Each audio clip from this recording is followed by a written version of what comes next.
Hello, welcome to our inaugural podcast. We are so excited to be here today to chat about all things health and wellness. Rob and I have been in the health and wellness space our entire career. We're passionate about root cause care and prevention, and are really going to focus this podcast around talking about what does prevention mean? What does root cause care mean? How do we live long and live well? A adage that I always say is living gratefully, not gracefully. So we get excited about aging. And you'll see as our series progresses that we're going to bring in speakers that cover a gamut of healthcare. You got to talk to people that are in pharmacy, that are in general health, that are in integrative wellness, that are in fitness and nutrition to really get to what does whole person care and holistic care mean. And with that, I will, pass it over to Rob. Rob, what does preventative health or preventative wellness mean to you when you hear that term? Yeah, that's a good place to start. So, rather than sort of being diagnosed, rather than, kind of getting in that situation where you have to triage a disease or an ailment, getting out in front of these biomarkers, getting out in front of your health is huge. Preventative diagnostics to me is it's life and care management so that you can stave off disease, so that you can, live a healthy life. So we can get into the weeds on preventative diagnostics, but to me, it's preventing disease, it's root cause care, it's systems biology. You have so much tangible data that you can utilize to prevent these poor health outcomes. We'll kind of get into some of the cool things that you can monitor, so that never becomes sort of an outcome. Yeah, sometimes when I'm talking to people about root cause care, because I have to dumb it down for myself, I simplify it into looking at what is your body trying to tell you? Oftentimes we treat the symptoms. You sneeze and you take an allergy medication, but do you ask yourself, why am I sneezing? Or, your head hurts and you pop an Advil, but do we ask ourselves, why is our head hurt? A PT recently said it really well, and I thought it was kind of this aha moment, but it was pretty simple.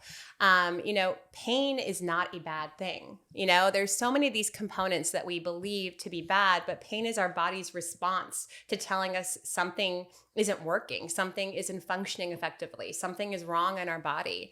And I really think when we talk about root cause care, it's beginning to decode or understand what our body is trying to tell us, stop treating the symptoms, and go inside and fix what those underlying problems are. Yeah. Would you agree? Or 100%. So instead of symptom management, you got to find the underlying root cause. And I think that's kind of what we've missed, where if you've got a skin issue, you put a lotion or cream or some sort of antibiotic instead of finding that root cause that triggered the symptom itself. So it's a bit of a shift on how to handle health, but it's such a key component because everything interacts in our body. It's systems biology. All of our different systems interact. And then they present these symptoms or health outcomes. And instead of tackling that symptom that will just maybe alleviate that one symptom, but it certainly doesn't tackle the root cause. So you're really just kind of punting the problem and will create a much bigger problem down the road. So really tackling that root cause, finding that underlying issue, and then that in itself will remedy the symptoms. And it's such an easy thing to tackle. it is. It is so easy to tackle when you think about it simplistically. But I think what challenges a lot of people is we don't advocate for ourselves. We became a generation prior to COVID that just did what we were told or listened to the ad on TV to tell us to take some drug to help some, symptom. And you almost have to go through something personally to question the system or to ask questions and find a better way, because it's harder. It's definitely not as easy as listening to the ad on TV and taking the prescription they recommend. Well, and in lieu of that, you had a very recent personal experience with your daughter. So that's a great sort of example of, instead of taking your daughter to a multitude of experts and not really trying to tackle the underlying cause, they just tried to deal with the symptoms that obviously didn't remedy or solve the issue until you took sort of control over her biological and physiological health and said, you know what, now I'm going to find the root cause issue. And you can kind of go into that experience a little bit. And I always say too, it's not that we have bad doctors. We have amazing doctors, and I'm super thankful for everybody in the medical profession. I just think in a lot of ways, some of these newer focuses and even diagnostic tests and approaches, they're not being taught in medical school. There aren't necessarily hundreds of validated studies that make, doctors comfortable with them. But to your point, at the time, and this was, 2 years ago, my 18-month-old is covered from head to toe in eczema, severe eczema. I mean, her face was swollen. She was uncomfortable. I went to close to a dozen doctors covering allergists and dermatologists and pediatricians. And I finally stumbled upon an integrative ped, which I'm lucky to have in the market that I live, because not everyone around the country has access to an integrative pediatrician. And, she asked this question. She said, hey, have you tested her gut? Because everybody we had talked to prior to this had said, just put her on a topical steroid. And you can imagine she's 18 months old. I was really uncomfortable with long-term steroid use on my child.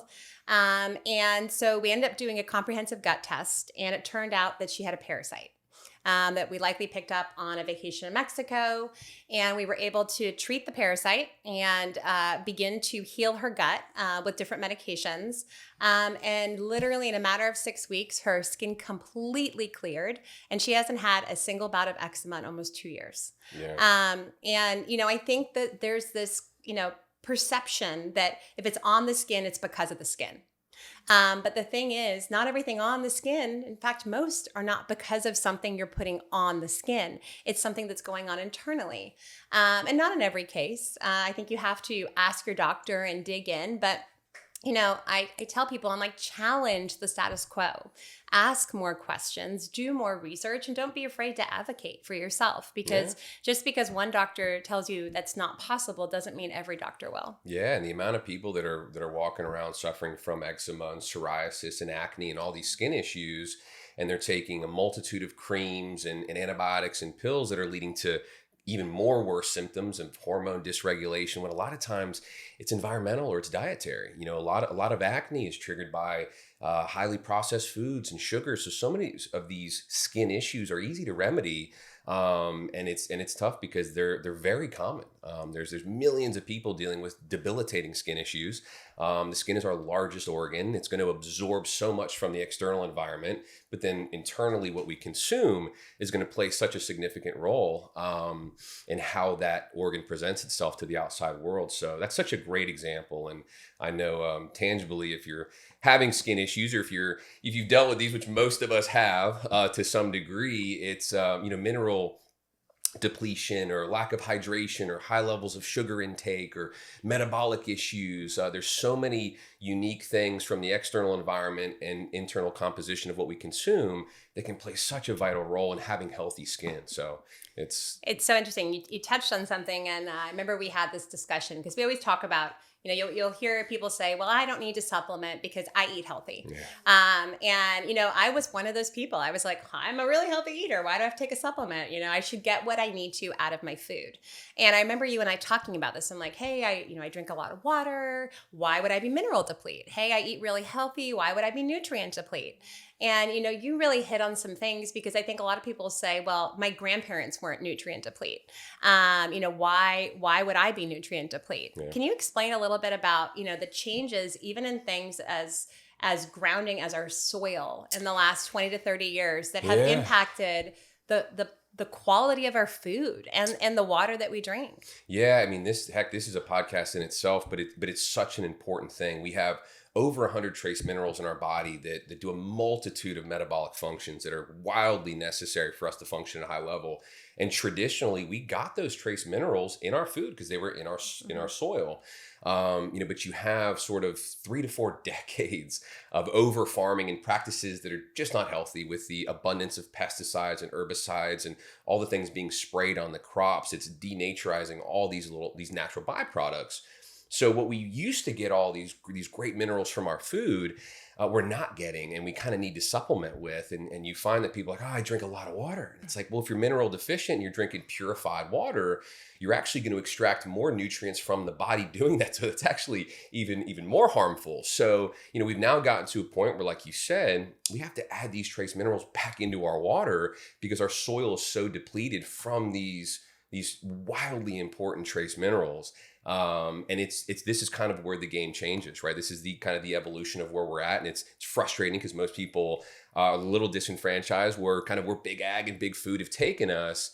But if you want optimal health, you really have to focus on sort of the minute level, the cellular level. And we'll get deep into that where, the people kind of look at the body as a whole, which we will, but we have to break it down to its smallest component, which is the cell, and talk about the health of your cell membrane and the lipids and all these things that go into a good health defense system, but then also mitochondrial health, the energy, the powerhouse of the cell, and what feeds that mitochondria to create high levels of energy for the body. But that you hit on such a great component, because the amount of people that I've talked to that have, oh, Rob, I'm just fatigued. I got diagnosed with chronic fatigue syndrome. I've got autoimmune issues. I've got thyroid dysregulation. I'm tired, poor mood, all of these things. And then you add some trace minerals and some strong nutrient dense components just into their water, and it's dramatic. We just talked about acne. My younger brother for the longest years suffered from acne, and I added very high quality hypertonic and isotonic trace minerals into his water, and his acne disappeared in 2 weeks. We actually didn't even think that would occur, but it's such a great sort of component. So he was minerally deficient so severely, and it regulates so many components in the body. And it's not uncommon, and it goes to another question, because even those that I think, my friends, we talk about this all the time, that, think they're healthy or they're on the cusp of feeling pretty good, but they could be a little more optimal. And they're all like, well, I'm taking all these supplements, and they're like, I'm taking this and that. And there's like, a plethora. Yeah. Let's just say 7 to 10 different things they're taking because they saw an Instagram story that promoted one thing, or a girlfriend said, I did this and it worked. The key question I ask them, and it kind of pauses for a second, I go, okay, well, how do you know what supplements to take? Yeah. And the answer is usually, well, I don't know. I just take what I think I should take, what everybody's taking. And I go, well, how about a better question? How do you know what supplements are working? Mm-hmm. So you're spending all of this money on supplements, and you have no idea if that's what your body actually needs, and if what you're taking is actually effective in improving your overall health and performance. And so, I like to talk a little bit about the importance of diagnostics, the importance of understanding your body, and how we focus so much when people hear the word diagnostic on it's, I'm going to tell you by taking this test that you have a disease. So diagnostics have a negative perception because because they're associated with a potential bad outcome. Mm-hmm. Whereas diagnostics inherently by the name are supposed to give you interesting information about how your body is functioning, whether effectively or ineffectively or somewhere in the middle. Yeah. So maybe talk to me a little bit about your perception of where the diagnostic market is and where it could potentially be going. Yeah, so you're right. So traditionally Western medicine is designed to lead to prognosis, and then in, a pharmaceutical or an intervention of some kind. Where I think it should be, and I think where it's going to be going, is giving people the tangible information to impact their and control their biological and physiological health. So if you can track it, you can change it. If you can measure it, you can impact it. So if I'm getting a glimpse into my biological health and I've got numbers, I know that I can make modifications, food, diet, lifestyle, supplementation, you name it, retest and see these numbers change in advance so that I know I'm healthy, I'm staving off disease, but more importantly, living optimally, living, as healthy as possible. Diagnostics for so long, it was, are you sick or are you healthy? It was kind of like a left or right. Do you have this disease? Mm-hmm. Nope, you're good. Yeah. Carry on with your life. But we're kind of missing a really cool component here where it's less about diseased or healthy and kind of falling into that green zone. Am I optimal? Mm-hmm. Can I be healthier? Can I feel better? So whether it's brain fog or energy levels or just optimism, you can improve all of these things. So there's key biomarkers that tell you how your body's recovering, how your sleep is, how your body's metabolizing sugars. Am I really operating at a high level? So the future of diagnostics will be epigenetic biomarkers. It will be methylation biomarkers, what's currently going on in your body, less about the sort of the genetic SNPs that give you kind of a predisposition of your health that candidly are not that effective now because you're expressing genes all the time. You're turning on and off genes, and they're being turned on and off by your thoughts, your environment, what you consume, stress levels, etc. So if you get a glimpse into what's currently going on in your body, these really powerful epigenetic biomarkers, then you know exactly how to impact and improve and optimize your health. And then you can track it and you can change it and you can add certain things in, and you can be in control of your health journey. So instead of the sort of white lab process of getting a prognosis or being thankful you didn't get one, it's more about you being empowered and knowing exactly what's going on inside your body. Because perfect example, you could say, well, hey, why are you taking B12? Are you deficient? Well, if you have no idea, excess B12 or excess D3 or these excess vitamins, you're either paying for expensive urine, or you could be causing other problems because you're consuming an overabundance of a vitamin you don't need, especially if it's a synthetic vitamin. So it's really finding where you're deficient, finding where you're not optimized, and then the intervention matches your current biological health. So you start taking the right supplements, adding the right foods, adding the right exercise or modalities that are consistent with your health, not just kind of throwing stuff against the wall because it's trendy. Well, that's true personalization. Yeah. And, I think you're hitting on a lot of key factors here. And, one of them is that I always go back to, it's empowerment. Yeah. Like each one of us is empowered to live the life that we want to live. We have the ability through diagnostics to truly understand how our body is functioning at that very moment, and that, we're not necessarily predestined to do something. I think years ago, and not that long ago, and I still think there's a large majority of the population that doesn't realize this, that there was so much research and marketing around genetics, that, take your genetic profile, understand your gene makeup, and that based upon that profile, that was basically like, this is what will happen to you. And so people just assumed, well, if my genetic makeup says that this is going to happen to me, then that's going to happen to me. That it was all predestined, that we were not in the driver's seat of our own health. All of these shifts to epigenetics and to the whole concept of, it's not what your gene makeup is, it's what genes are expressed based upon the environmental factors that are at play. Yeah. I used to laugh, but I was talking about this with a pharmacist recently, and just because your grandfather has lower back pain, your father has lower back pain, doesn't mean you're going to have lower back pain. Just because your mother has diabetes doesn't mean you're going to have diabetes. Because now you can identify the biomarkers that are being expressed that are indicative of potential diabetes down the road, and you can intervene and change that. Yeah. And I think that is incredibly empowering for what the future, has for people when it comes to health. Such a good point. I'm glad you explained, because I think I just stepped right past epigenetics and what it means. But epi meaning above, right? That's so the Human Genome Project was revolutionary, except they got it all wrong, and they came back a decade plus later and said we had part of it right. We decoded the genes, but it turns out what expresses those genes is what happens outside your body and inside your body. And that's what was kind of the evolution of epigenetics. So it was above the genetics. It was involving the internal and external chemistry is what controlled gene expression. So you're right. We grew up thinking this is your genetic future, Rob. Look, we know your genome. This is your hereditary lineup. Good luck with that back pain and knee issues or whatever. But what's so cool about this is now it's unlimited, right? You are in full control of your genetic future. If you want to be healthy, happy, have health span, and live beautifully like you'd mentioned, that is completely within the realm of possibility. And that's what's so exciting about this, is because for decades prior, it was, no, this is what you're predisposed for. This is your limitations physiologically and biologically. And current research has shown that there aren't these limitations, and you can actually live a healthy, abundant life.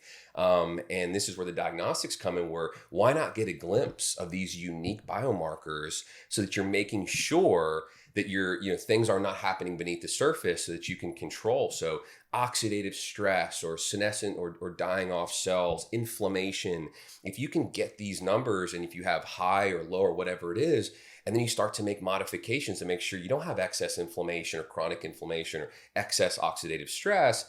And by having these interventions, whether it be dietary or fitness or lifestyle or whatever it is, you're immediately impacting your epigenetic biomarkers and changing this gene expression and building out a healthy life. And that's what's so cool about it. Well, and I think there's also, in addition to this knowledge we've gained around epigenetics and our body and diagnostics, there's also been a shift in healthcare delivery.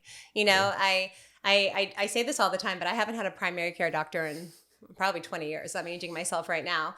And, I found it interesting when I was at the health conference recently, and an SVP from Blue Cross Blue Shield got on the stage and he said 40% of US Americans do not have any type of primary care provider, NP, PA, doctor. So there's a large breadth of the population that is consuming their healthcare. Either they're not getting any healthcare, they're getting it from an alternative source or urgent care like me. If I feel sick, I go to the urgent care. And I think with the shift in healthcare, also the shift that took place because of COVID, a lot of people going into their pharmacy and now seeing that as a healthcare hub. You're seeing how people receive care, how they consume care, and how they take care of themselves changing. And I think when we talk about diagnostics, it's important to talk about accessibility. How do you see accessibility and the change in how healthcare is delivered impacting people's ability to learn about their body and track it over time? Yeah, I mean, I think it's more available than ever. I think you hit the nail on the head. I was actually going to ask you, which would kind of be a good segue from the epigenetic biomarker discussion, which is kind of being your own healthcare advocate, because it kind of ties into the same conversation, right? We kind of had this traditional model where you drudge through the annual screenings or whatever, but now you have access to all this. It's kind of become democratized. And now you have real tangible, actionable data that you can get from a finger prick or a serum draw. So I'd actually like, before we jump into that, you talk a little bit about why it's important to become your own health advocate, why it's important to take control over your healthcare journey and your healthcare destiny instead of kind of outsourcing it to others within the sort of the healthcare ecosystem. Yeah, and I would even spin on that more. It's about having a multitude of sources. This 22-year-old said it really well on a panel recently, and it stuck with me. 10 years ago, if you were to say, do we fact check? I mean, nobody even talked about fact checking. I mean, it was like, no, if it's on the web, it's got to be true. Yeah. And I think because of COVID now, everybody's like, oh, I got to fact check that. I've got to have multiple sources that tell me it's actually accurate. And I think with healthcare, we have to, really step up to the plate and realize you have to be in the driver's seat of your own care. Nobody else is going to be. You have to be your biggest advocate. You have to be your biggest researcher. You have to be willing to put in the work and the time. We only have one body. This is our only vehicle in life. And it's important that we take care of it. And I think being an advocate means, you look at multiple sources for information. The day and age of walking into your one primary care doctor, if you have one, and sitting down and taking everything they say is the Holy Grail, that's changed. Your healthcare team can consist of nutritionalists, it can consist of friends and family, it can consist of your local pharmacist, your urgent care doctor, your integrative doctor. It can consist of amazing people on the web that are highly credentialed that give you information. And a component of that now is going to be you feeling empowered to go and get the data about your health that you deserve. I remember having this conversation years ago that as a patient or a consumer, I couldn't just go and figure out what's going on in my body. I couldn't figure out, am I metabolically healthy? I had to find a doctor, convince them that I wanted that blood work done. They had to then submit for it. And then I had to go back to that doctor to get the answers about my body. That has changed. Now, every consumer in 2024 will be able to walk into a store or go online and get key tests that give them information about how their overall metabolic health is performing, which is the underlying cause of all disease, how their gut is performing, what their inflammation biomarkers are, what their energy biomarkers are, key things that we should all have access to without a roadblock. And I think that's the biggest thing in the shift to healthcare is you're looking at personalization. You're looking at things going to the home. People don't want to go to hospitals anymore. They don't want to go to doctor's offices. This hospital executive said it beautifully the other day. She actually ran the entire health systems during COVID in Tennessee. And she's like, I walk into a hospital and I don't want to be there. And I'm a doctor. So people want to consume health from their home. They want to consume health from trusted sources. And they want to be in the driver's seat. And I think that is fantastic. With guardrails. We don't want to be diagnosing ourselves. We want to have good oversight, when it comes to the process. But I am very excited about what the future holds in giving onus and empowerment to the consumer. Yeah, they should have full autonomy over their health and over their life. And I think that's that first big step. And you mentioned it so well. I think when people think about healthcare, it's white lab coats, it's a sterile environment. It's like that. It puts you in a different state. It's sick care. It's sick care. Yeah. Yeah. So when you're right, when the discussion shifts to you have ownership, it's preventative diagnostics. It's a completely different approach on how we're going to do things. And I think you said it very well. But also too, your body is unique. And I think there's been this kind of one size fits all component where if you and I did any slew of testing right now, we don't metabolize sugar the same. So the recipe for success. We already saw that. Yeah, we actually did pin that down. We definitely don't metabolize sugar the same. So, you can't have this one size fits all program or diet or supplementation, and your body better than anybody.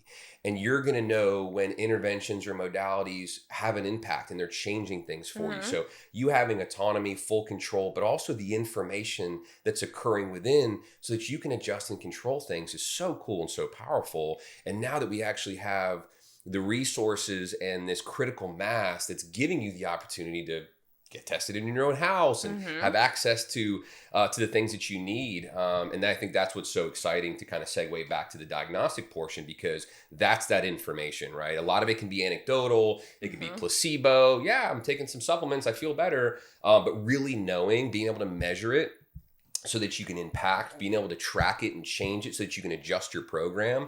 I mean, they've been doing it in every other facet, in strength and conditioning and in bodybuilding. They test weekly body fat, body mass index, 1 rep maxes. If you can't measure it, you can't adjust the program. You don't know if it's working or not. And a lot of people will get into fitness programs or supplement regimens or diet programs. And if they lost 5 pounds, like, it's working, when we both know that aesthetically or weight loss or weight gain isn't really a large component to overall health. So knowing these blood biomarkers is wildly important to really find out where you're at a cellular level, where you're at a whole body health level.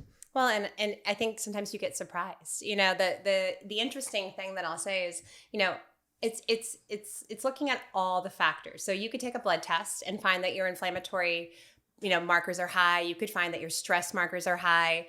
And that impacts everything from, are you meditating?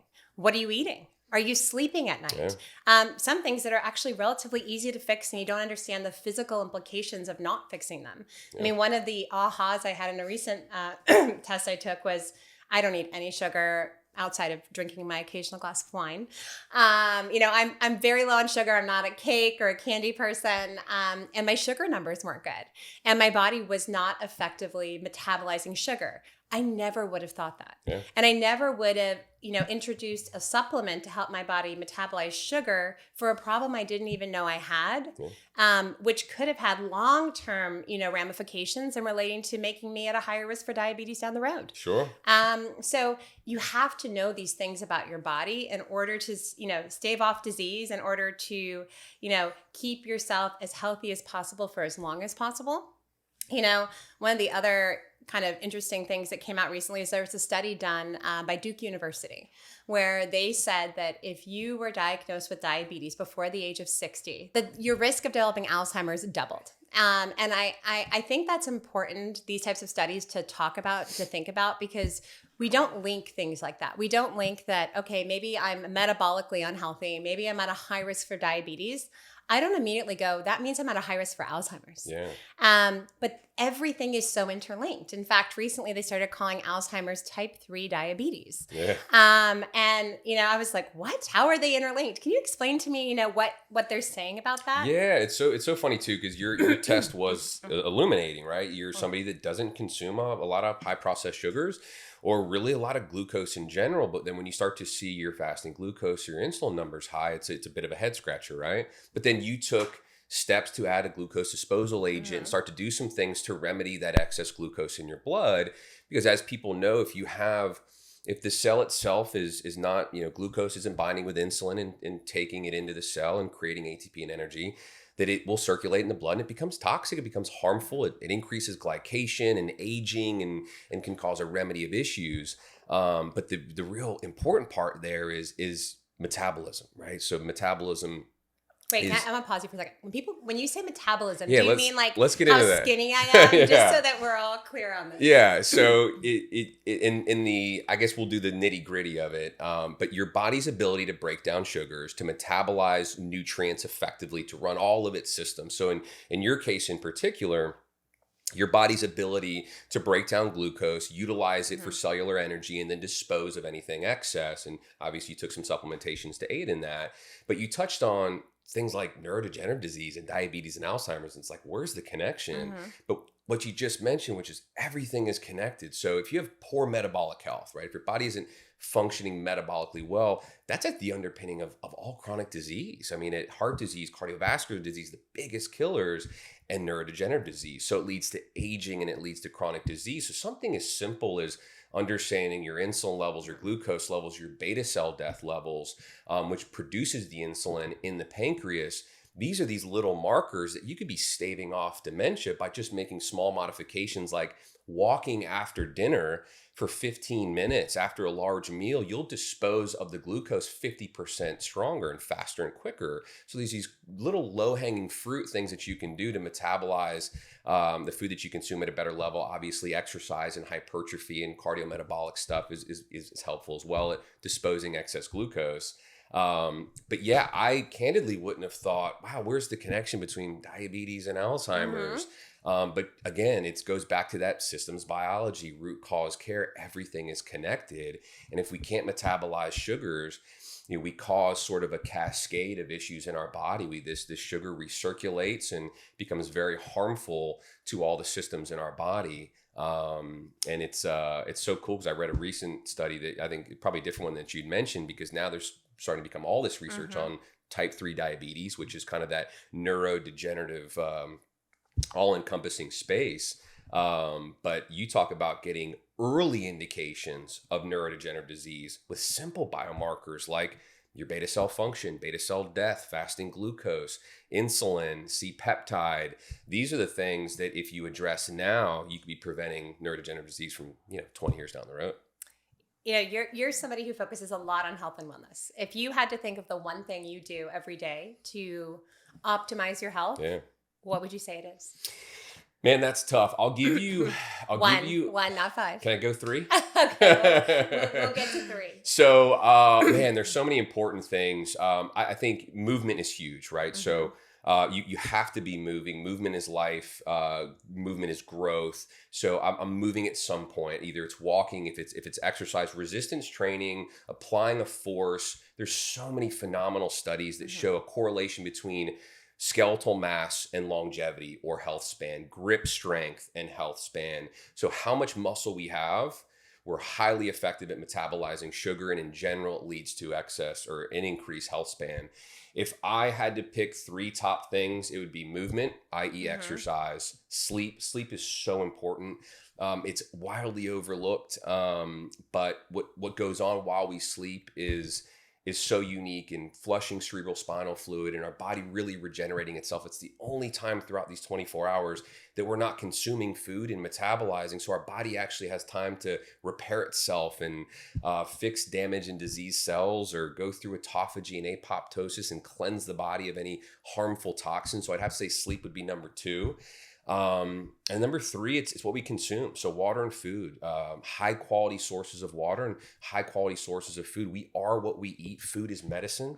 So if we're consuming really healthy whole foods that have not been sprayed with herbicides and pesticides, they're naturally grown and they're not packaged and processed with a bevy of artificial things, you can take a massive leap forward in optimizing your health. It's your sleep, movement and exercise, and consumption of water and food. I saw Paul Saladino did this amazing thing. I'm sure the people at Chick-fil-A didn't like it, but he went in and broke down the ingredients in a Chick-fil-A sandwich. It's just a grilled chicken breast and a bun. The breast had 42 different ingredients. Last time I checked, chicken has 1 ingredient.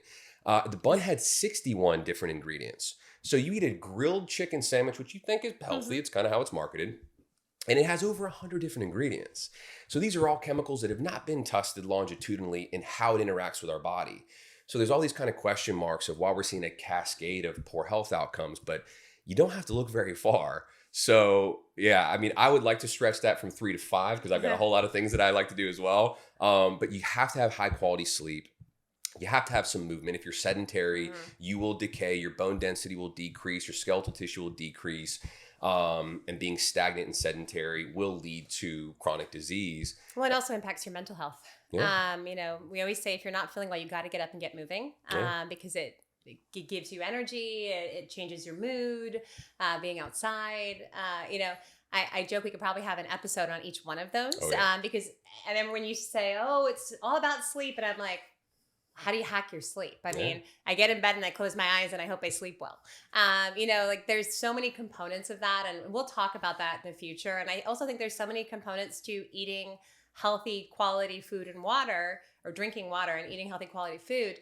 It's confusing. I mean, we've overcomplicated the process. The average person thinks they are making a good choice in Chick-fil-A. Yeah. You think I chose the grilled over the fried. How bad can it be? I put lettuce and tomato on there. It's become really hard. You have good intentions, but oftentimes you don't know where to direct those good intentions to have a positive outcome. And I hope too we break that down in the future so that we make it easier for people to find these things.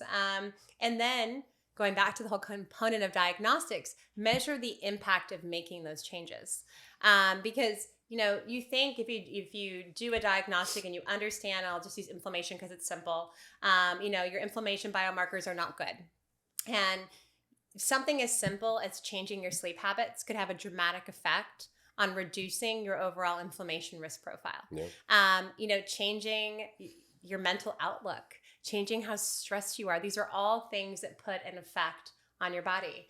I laugh sometimes when I tell this story because I think people think I might be a little crazy, but I say if I start sneezing, because I'm not someone who suffers from allergies, if I start sneezing, there is literally one of two things going on in my life, and it's a dead giveaway. I either am not sleeping well and I'm sleep deprived, or two, I'm super stressed. Yeah. As soon as I hit in on one of those two factors, I stop sneezing. Yeah. It's like my body's wake-up call to me to say, hello, you need to sleep more, or you need to take some deep breaths and figure out how to de-stress. I hope as we progress in these podcasts and we bring in these amazing speakers, that if anything, it causes you to take a look at what your body's trying to tell you. And ask questions about why. If I get a headache, the first thing I go is, why do I have a headache? I haven't taken an Advil or an ibuprofen in years because I'm masking the symptom, and therefore I cannot treat why I have a headache. Yeah. And I'm not saying there's anything wrong. Everybody has to choose their own path. But ask that question, are you dehydrated? Are you sleep deprived? Did you eat too much sugar? What is going on in your body that is causing you to have that headache? And how do you change that so that you actually help your body feel better? And then it's not going to scream at you anymore. Yeah, and we'll provide so many cool, actionable things. You're right. It could be overexposure to blue light, the flicker from your screen. Get off the iPhone for a minute. You could be dehydrated. You could be nutrient deficient. You could be over caffeinated. You could be, you're guilty. Too much. Yeah, too much on your adrenals could absolutely create these symptoms. So there is a root cause, and we'll create some phenomenal guidelines so that people can kind of be their own healthcare advocate. But as you mentioned, the measurement component was so key in all three of the elements that I laid out, where I had horrible sleep, but I also didn't know I had horrible sleep because I don't know what's happening when I'm sleeping. So it wasn't until I actually measured it and I was able to see not just my blood biomarkers, but how long am I in REM? How long am I in deep? What is my HRV while I'm sleeping? And all these key factors. Is my sleep restorative? I'm sleeping for 8 hours, but what's going on in those 8 hours? What is HRV? And I now know this, but I feel like you throw that term around and the average person is like, I don't know. It's heart rate variability, and we'll get into it. And it's essentially the gap between heartbeats. And we can talk a little bit more about why that's such a unique biomarker that we can all utilize to sort of monitor our metabolic health, cardiovascular health, just really your overall heart health. It's such a unique biomarker. But again, you can fix your sleep. So I had terrible sleep, but I also didn't know that it was making my hormones go south. So low testosterone, low insulin growth factor, high cortisol. I wasn't recovering, and it was affecting my hormonal health and inevitably metabolic health. But you remedy the sleep by having tangible data points, biomarkers that you can affect and fix. And I started to hack my sleep. Then all of a sudden you're getting 2 hours of REM and 2 hours of deep and 2 hours of light, and you're really restful and recharged and rejuvenated, and then everything changes on the back end. I see my hormones improved and everything improved. And we can share some really cool sort of biohacking tips to hack your sleep. But it was one of those things I never really considered, the power of what goes on in those moments where you're lying in bed, but controlling the temperature of the room, or access to sort of junk light prior to sleep, specific breath work that you can do. There's so many things. There's supplementation. Not have kids in your bed. Not have kids. Just don't get married or have kids. You'll have a restful night's sleep. The simple things in life. Giant dogs don't help either. But yeah, it kind of all comes back to that. Can you measure these data points? Is it actionable? And are there novel remedies and interventions to improve your overall health? And I'm a perfect example of somebody who had very poor sleep, and it led to poor health outcomes. And I could see that in all blood and sort of my Oura Ring biomarkers. And then I took action, and it wildly improved those numbers. But then it wildly improves who you are in present day. You're less brain fog, more alert, higher energy, higher aptitude, recall, recognition. You're starting to see not just physiological or physical changes, but neurological changes. You're more aware, you're more present, you're more motivated. So there's something as a low-hanging fruit as sleep. And my other two were obviously movement and consumption, which same thing. We can track those markers as well. But we can share some incredible tips that you can make actionable, immediate change to improve your overall health. Wonderful. Well, I know we're coming up on our time. What would be a closing remark that you would leave our listeners to get them kind of excited about what's to come, and your personal goal with this, and then I'm happy to share kind of mine and why we're here and doing this. Yeah, I think with social media, there's so much information out there. It's information overload. But it overwhelms people in the sense that, wow, I've accessed all this information, but they don't know what is the most important, the most vital, the most accurate, the most truthful, because there's a lot of opportunists out there. So I think what I would love to gain from this is taking decades worth of research and application and sort of being, my own guinea pig, as well as a lot of clients of mine, and really delivering condensed, actionable, useful information for our listeners to be able to cut down on the hours and hours of research. I've had so many friends come back, Rob, I can't sit here and pour through research and PubMed studies and do it's got to be simple for me. My life is complicated. So, it kind of brought us to this point where, hey, can we condense really good information that will wildly impact your life from health and output and how you feel in abundance? And you could listen to a brief podcast. You can, take a lot of our actionable insights and make improvements on your life and not have to spend 8 hours in front of the computer researching, because I've heard that so many times. Like, I don't have the time to go through what is good, what is bad, what is real. I heard this. Am I supposed to get into a cold plunge? What do I do before, So in kind of breaking through the complexities, breaking through the misnomers, and having real actionable, tangible stuff so that you understand your body, what's going on in your body, and the things that you can do to impact your health. So well said. I think I come at it from a bit of a different angle, but super complementary. Having been on all sides of healthcare in my career, I think in general, we make health not fun, not interesting. We sit in the back seat. We don't feel empowered or passionate. And, my goal and what we do is to get people empowered, excited, interested in hacking their body. Hacking your body is not necessarily because you're 25 and you're competing in a competition. I'm in my 40s and I'm hacking my body. And frankly, I don't know that I've ever felt better. And I don't have youth on my side necessarily. So, it's really encouraging people that it doesn't matter how old you are, where you're starting, how much you have on your plate. Simple changes and understanding how your body functions and little things that you can do to feel just that much better, and get excited about feeling that much better. Don't feel like it's a penalty or it's negative. I tell people I hate to exercise. I'm not like you. I'm not nearly as dedicated. We'll get to that. I don't know. I think at this point, you can't teach an old dog new tricks. But I embraced that in my 40s. I was like, I am not going to be in a gym. It's not who I am. I don't enjoy it. But I'm more active in my 40s than I was in the previous 20 years, but I'm active in a different way. I play pickleball, even though it's an old person sport, supposedly, although I see a lot of young people playing it. I started running 5Ks with my friends, but we made them themed and interesting. And I started to figure out a way to create movement in my life that fit my attitude and my lifestyle. And I think it's important to talk about that whole one size doesn't fit all. You are a carnivore and I don't eat meat. And that's okay. We figure out a way to make our bodies optimized with the choices that we make, and having those kind of fun conversations. We'll also be bringing in a lot of really cool, way smarter, guests than I am to talk about all facets of healthcare, and to ask some key questions I think times a lot of people are afraid to ask. And get the answers that they deserve. So, and I think I'll add one more thing on that, because I think you hit on such a good point, which was, it doesn't have to be a sacrifice. I think people look at health and healthcare and fitness, and it's like, it's got to be hard. It's got to be grueling. It's got to be arduous. I have to give up all the things that I love. And it's not the case at all. And you've made it fun and enjoyable, and you've tied it into your life seamlessly, right? You've added so many healthy practices and lifestyle changes, and it was a seamless addition. And they're things that you actually enjoy. It's not supposed to be this grind. I think taking control of your health, being healthy, and living abundantly can be enjoyable. It can be seamless. It can be folded into the stuff that you love.